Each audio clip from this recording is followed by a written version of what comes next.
po.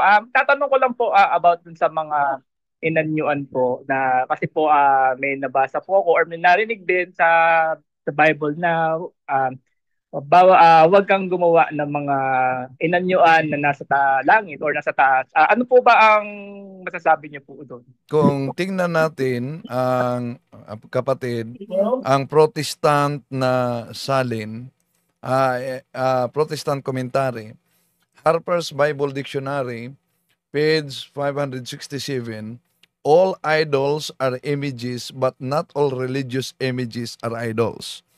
Kahit sa Biblia, ang Diyos ipinagbabawal niya ang Diyos-Diyosan, pero kung mapansin natin, merong pinahintulot ang Diyos. Ano ba yung pinahintulot niya? Exodo 25:19, 22. Yung mga larawan ng mga kerubin, Diyos mismo ang nag-utos. At may hula pa. Gamitin natin ang protestante na salin.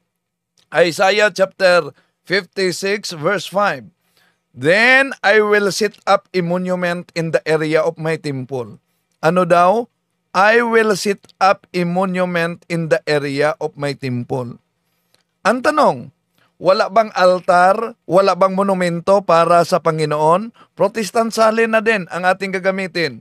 Isaiah chapter 19 verse 19. In that day, there will be an altar to the Lord in the heart of Egypt, and there will be a monument to the Lord at its border. Ano daw? May monumento para sa Panginoon. Ano po ba ang kabuluhan sa monumento? Bakit may kailangang monumento? Tingnan natin ang mabasa natin sa The Living Bible Protestant salin, Joshua chapter 4 verses 6 up to 7.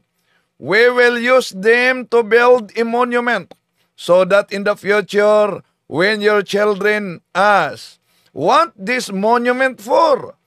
You can tell them, it is to remind us that the Jordan River stopped flowing when the ark of God went across.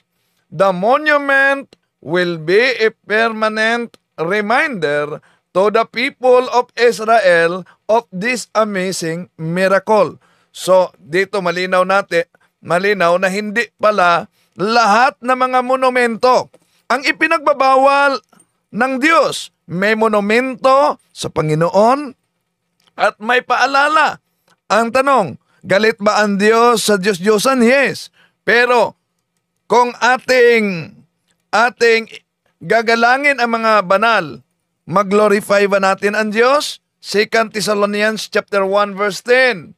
On that day, the Lord will be glorified in His saints. So, ibig sabihin, hindi lahat na mga larawan ay Diyos-Diyosan. Yan po, Brad Jando.